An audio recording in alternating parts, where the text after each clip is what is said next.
Geek Therapy Radio.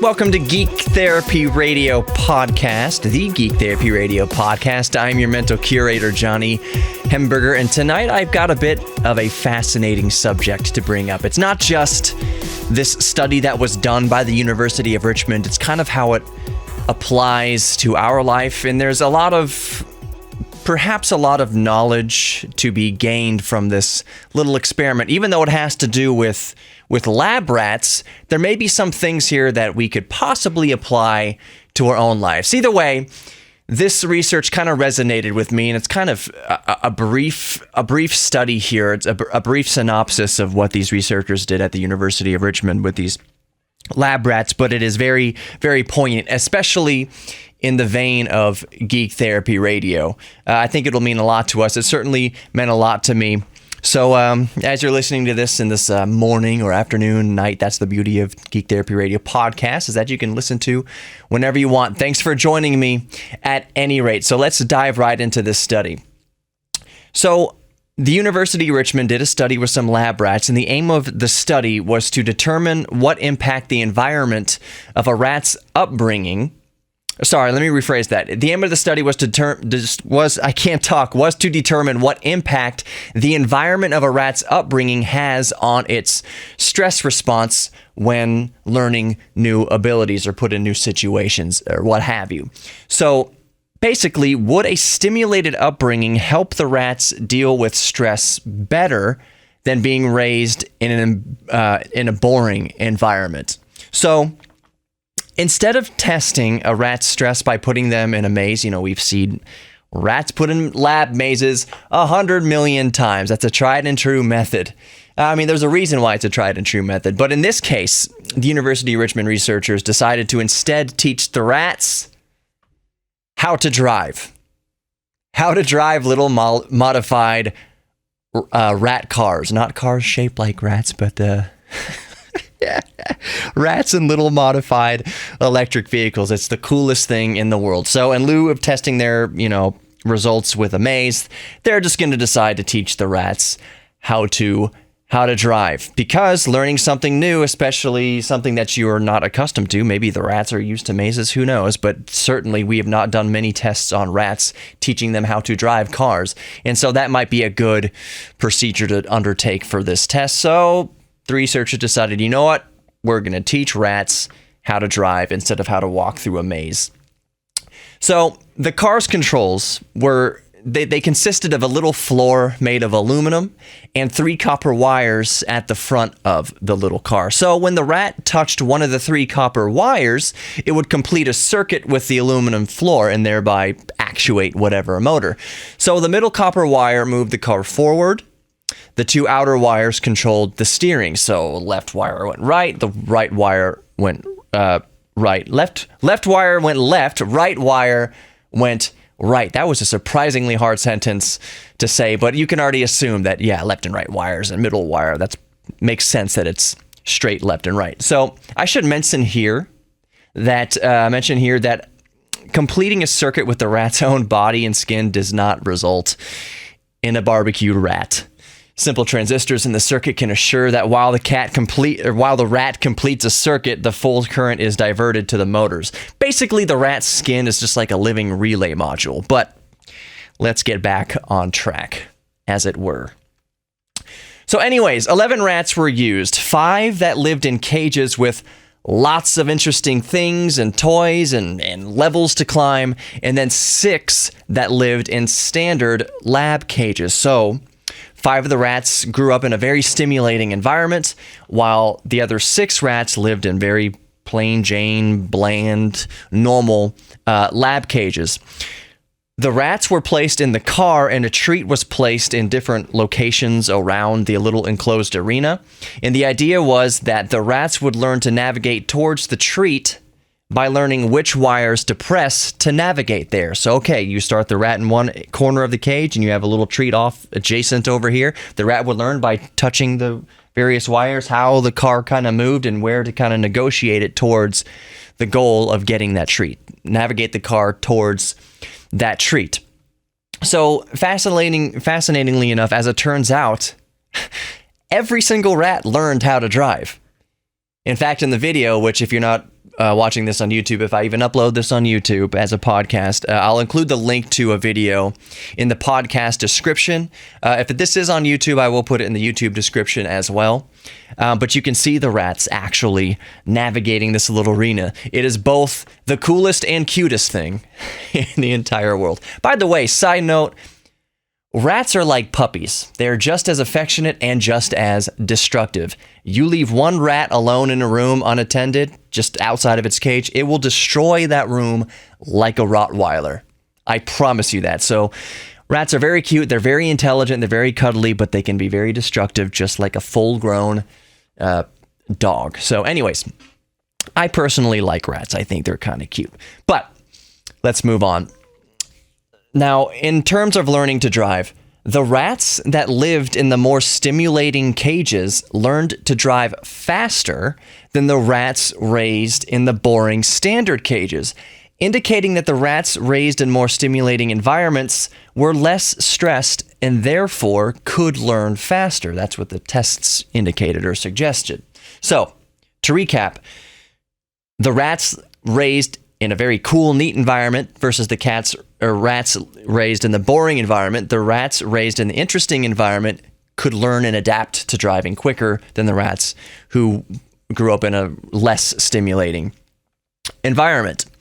So that said, the researchers only tested, they were trying to test the stress levels.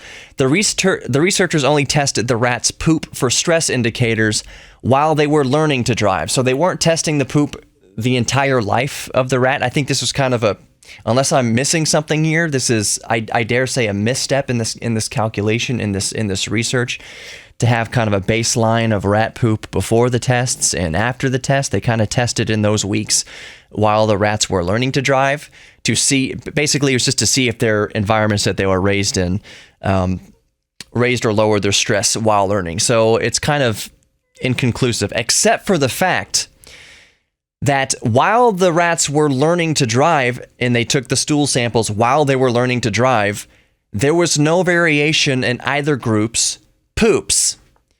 Essentially, no matter the upbringing, the act of learning to drive was actually, as indicated, as they could observe, fun for the rats. The increase in joy of learning to drive or of being in the car decreased the stress. So it didn't matter where they were raised. The rats that were learning to drive showed the same level of joy in learning to drive. They did not show any increased or decreased stress versus one group to the other. While they were learning to drive, while they were in that car, that little tiny car, both rats were relatively stress-free. There was no variation between either group's poops. And that's the way they could test the stress. There's different hormones and different things they could sense or test for in the rats' poops to determine whether or not they had raised stress indicators or not. Both groups had the same. They were both relatively stress-free while they were learning to drive. But here is the really, really interesting part, at least to me. This is kind of where it all comes together and where we get sort of the main takeaway from all this experimentation, or from this research. When they took away the treat incentive, the rats that were raised in the more stimulating environment continued to play with the car and drive the car for the sheer joy of it. They appeared to drive around just for fun, while the rats raised in boring environments lost interest more quickly. Basically, for the rats raised in boring environments, there was no point to joyriding if there was no reward. The rats raised in more stimulating environments felt that, or it was indicated, that it was suggested that they received more, the reward was the joy. The reward was the joy ride in the car. Even if they didn't get a treat, even if they weren't navigating towards a treat, towards a reward, towards a goal, they just had fun driving the car, versus the other group that was raised in a more strict, boring environment. So what can we take away from from this, and this is kind of the point to all of this. This is why this research kind of got my geek antennas vibrating and triangulating, and very interested in this. So what can we take away from this? At this point, it's really my own personal perspective. You may have your own opinions on it. You may have your own takeaways from that. But I'm not interviewing anyone right now. I'm not taking any callers right now, obviously. So this is just me and my perspective. Maybe it helped. Maybe you might agree with it. Maybe you disagree with it. Maybe you have a little twist on it. If you do, and this is on YouTube, I would love to know your takeaway from this research, kind of in the comments below. If you're listening to the podcast only, of course, you can email me, geektherapy@iheartmedia.com, with what you took away from this from this study. And I'll include a link to the study also in either description, in the podcast description and in the YouTube description. Again, if I put this up on YouTube. So here is my own personal perspective on this. While the rat study was inconclusive in determining whether a living environment directly affects stress, it did suggest that the rats that were raised in more stimulating environment definitely learned faster and experienced more joy than the rats who were raised in boring environments. I do have to concede that humans are far more complex when it comes to our interpersonal dynamics and our biology, of course, and all that good stuff than a rat. One individual, for instance, may experience more stimulation in less complex living spaces, and I'll give it kind of an example here. For instance, one person may get more joy and less stress by living in a simple home with perfectly symmetrical, simple furniture with light-colored walls, while another person would love a lot of funky furniture and a fire pole, for instance, in lieu of stairs. I definitely lean towards column B. If I was given the choice between having a normal staircase and a fire pole, I would like a fire pole. But then again, now that I think about it, you would need the stairs to get up. So I would use the fire pole to get down at least. That's more fun to me. That'd be more stimulating to me. I would love, not that I have anything against my home now. I think my home now is very cool. But if my wife said, yeah, go for it, cut a hole out in the kitchen floor below your recording studio so that you can just jump on the pole and slide down in the kitchen, I would do that in one weekend. I would have that done. I would have that done in a few hours. Anyways, so I think for us, it's a matter of being honest with ourselves and how much we are willing to concede of our own well-being, either directly to a spouse or more commonly and most regrettably, because we simply think that indulging that which stimulates our minds and spirit might be considered silly or juvenile by friends, family, or society. So, for instance, we'll buy the simple white IKEA desk when we'd really get more enjoyment out of the old brown wooden desk in our grandma's attic from the 1950s that doesn't go with the white bookshelf we already have. Or, of course, vice versa. Your grandmother pressures you to take the ugly old desk when what you really want is to keep that uniform white decor. So it all depends who you are. And when I said conceding to your spouse or anything like that, in any sort of relationship like that, yes, you do have to make concessions for each other and you have to find a healthy living balance. And the key is to find a spouse that lets you indulge what best stimulates you in your living environment. You do not want to marry somebody who keeps your creativity and keeps your stimulation under a bushel, for instance. I am very lucky in my life to have that. My wife lets me do all sorts of fun things with our house within reason. That fire pole I mentioned earlier before, that probably is not going to happen, but I don't blame my wife for that at all. That's just a silly thing. I know that it's silly to think I could put a fire pole in my house, but you never know. It may happen. So here's kind of the main takeaway with everything we're talking about here. And it aligns with the entire mission statement of my own show here, Geek Therapy Radio. I say that we're all geeks about something, so embrace your inner geek. Sorry, I'm getting verklempt. One confirmed conclusion of the rat study was that the rats that led a more stimulated life at home were able to learn new things faster. And most importantly, and more importantly, they experienced more joy after the lessons were over. They drove their little car for the sheer joy of driving, even when there was no physical, worldly, earthly reward. The joy in itself of learning, the joy in itself of driving was the reward. That's the takeaway, I think. So perhaps that's it. Despite outside influences, maybe it's important not to be our own worst enemy by telling ourselves there is no point because there is no reward. Embracing your geek thing is the reward, to tie it up with my show here. So nobody is going, for another example, nobody is going to pay you, for the most part, nobody's going to pay you to pick up a paintbrush and complete your masterpiece or attempt your masterpiece. And how wonderful that is not something hanging over your head. That you're not under someone's thumb to create your masterpiece and have this feeling that you must appease them because they're paying you. To answer to nobody and to work towards nothing but what brings you the most joy. In that pursuit, I think that we'll find that no temporary worldly reward could replace such pure, all-encompassing joy and fulfillment.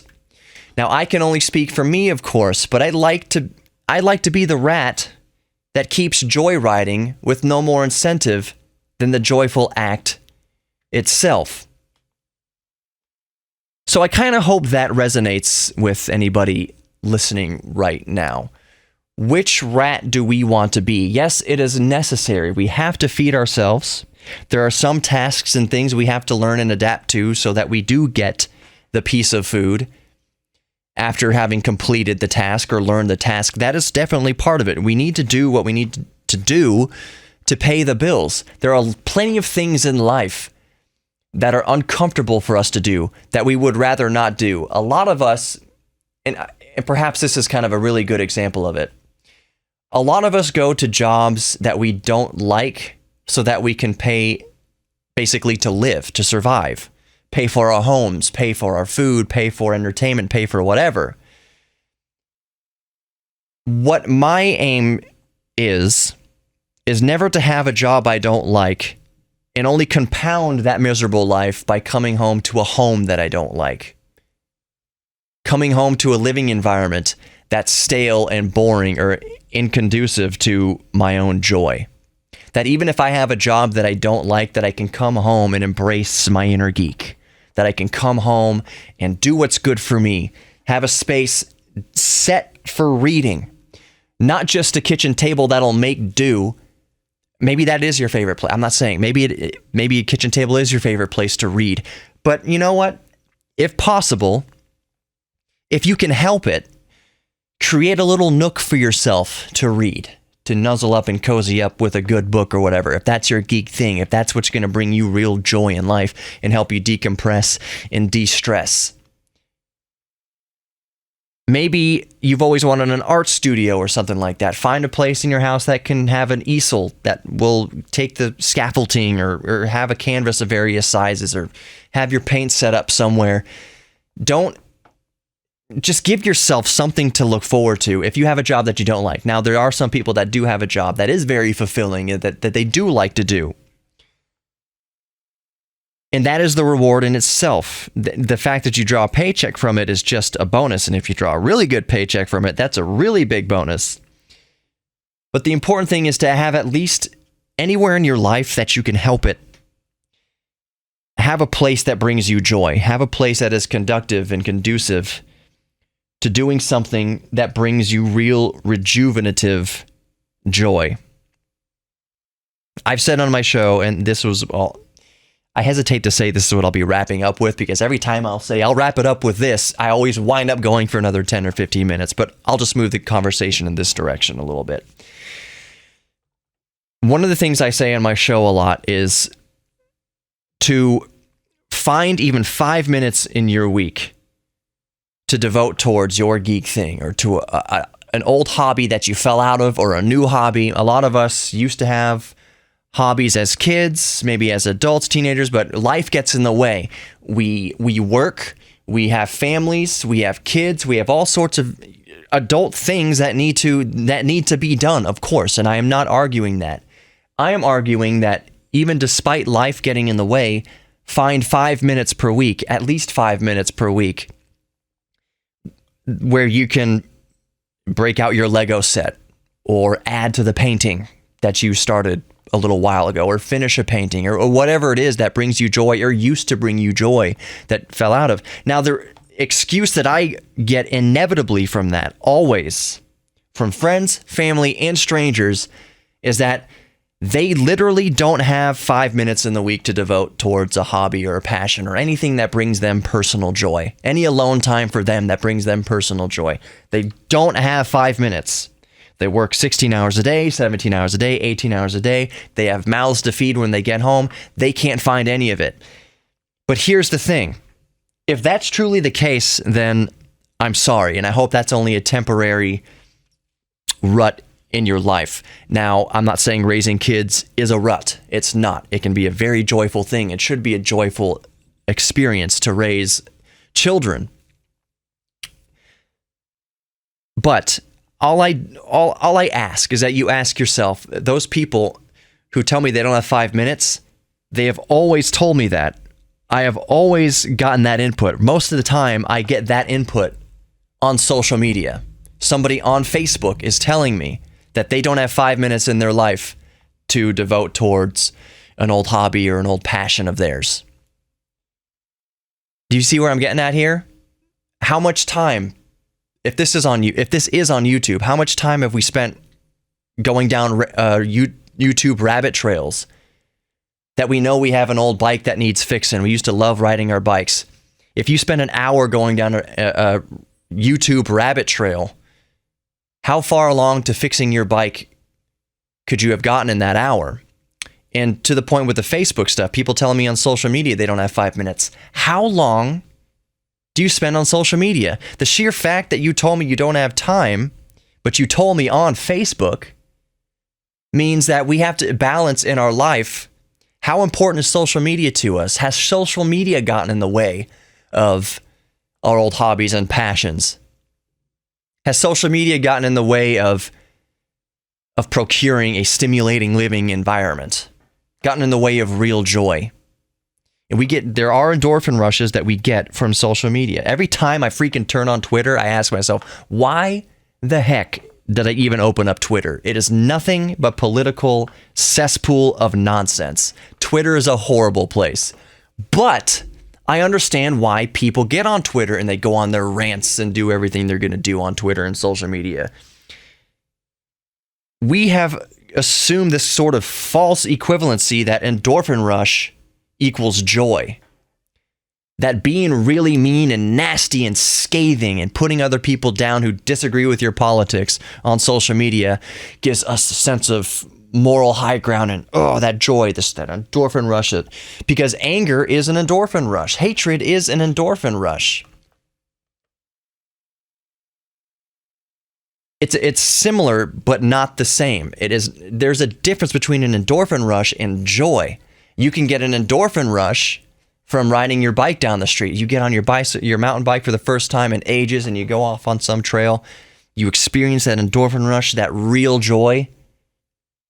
Tell me how it's different. Make a note of how that is different than that endorphin rush you got from telling off a liberal or a conservative on social media. What's more beneficial? What's more beneficial to joy on the whole? Telling somebody off or getting yourself off? I don't mean necessarily in a sexual way, because Lord knows should I even go down this road? There's a difference between, I'll just say this, there's a difference between a happy marriage and sitting alone at 4 a.m. on the internet, mistaking that for real joy and real intimacy. That's the difference between riding your mountain bike, for instance, and telling somebody off on social media. Back to the point, we need to ask ourselves how much time we're wasting on social media, because it doesn't seem like that. It's kind of like the frog boiling in the pot. That analogy means that the frog gets in the pot because the water is nice and comfortable. Oh, this is really nice. This is a really enjoyable thing. That's kind of what social media is. You start your Facebook account, you start keeping up with your friends and family. Oh, this is a really nice thing. Oh. But there's an invisible hand that's slowly turning up the temperature on that water so gradually that you can't tell that you're boiling to death. And I think that's a rut that we get in with a lot of things. In this example, social media, that it starts taking up so much time away from our hobby. Yeah, I fell out of the hobby because I had kids and a job and all sorts of stuff like that. Yeah. Really? Or was it because you didn't realize that you're spending an hour scrubbing through Twitter or Facebook or whatever on your phone when you used to devote that time to a hobby? And I'm not chastising anybody. I'm not telling anybody, hey, you need to get off Facebook. You need to get off Twitter. I'm not saying that at all. There's a balance. There is a balance there. So we just have to look outside the pot. We're the frog boiling in the pot. Hey, someone's cranked that knob way. I didn't realize even how hot it was getting in here. Maybe it's time to get out, or tell the person, hey, stop turning up the temperature. You're killing me. Usually the person turning up the temperature is yourself. Usually we're being our own worst enemy, like I mentioned earlier in the podcast here. Usually we're being our own worst enemy with that. At the very worst, the saddest and most tragic thing is we don't want to indulge in our geek thing because we think that society or family or whoever will frown upon it.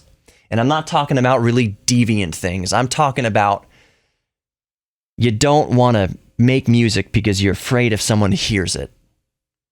Or you don't want to set up your home in a funky way because you're afraid your neighbors might come in and say, oh, they might chatter about you outside on that. I hated that painting they had up.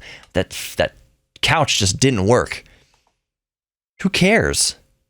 That's the fear we put on ourselves. What will somebody say if they see me express myself in some sort of way? What if I fail at something? What if I get into building remote control airplanes and I fail? I don't even know electronics. How can I even get into it? We're our own worst enemy. That fear of failure is so strong that we don't even start. And basically, that's the only way you ensure that you fail at it, is never starting. Bottom line is, even if you start getting into a hobby like that, let's say electronics, you're going to fail over and over and over and over and over again, but you're going to learn and learn and learn and learn and learn and be better for it. You're not going to learn anything on Facebook. Not, pardon the French, not a damn thing. You will get this false sense of losing faith in humanity. You will discover a false sense that you think you hate everybody. And even worse, you think you're going to hate yourself by judging yourself by others' fake standards. Maybe sometimes we need to turn off Facebook, pump up the tires on that old mountain bike, and feel the wind in our hair. Just like the rats felt the wind in their fur in this research, even when the incentive was taken away. They just experienced the joy of driving around in their little car. Let's be like that rat, I think. Anyways, thanks for listening. Be good to yourselves and others. If you've enjoyed this podcast, share it with your friends and family if you think they'll enjoy it. Always, you can send me an email, geektherapy@iheartmedia.com. I really want to know your geek thing, what you're into, because I can share it with others and you can share it with others, and it might inspire somebody else to indulge in that thing. Maybe people had no idea they like to work with clay or modeling clay or whatever your geek thing, whatever your hobby is. It might help somebody out of an actual depression. You might help somebody out of the deepest, darkest pit of their life by sharing your geek thing with me and me sharing it with the world. That's what Geek Therapy Radio is all about. I just find everything so fascinating. So, be good to yourselves and others. Know that you are worthy of love. You are worthy of receiving love, You are worthy of giving love. You are worthy of loving yourself and your own self-respect. That's easier said than done, but let's chip away at it one brick at a time in our daily life. If it means turning off Facebook and it means getting back on that mountain bike, to start chipping away at your self-worth, to realizing your self-worth, the barrier in between you and knowing your self-worth, let's get back to that. Let's work on that. And I think we'll all be better off. Anyways, thanks for listening to Geek Therapy Radio, and I'll see you next time.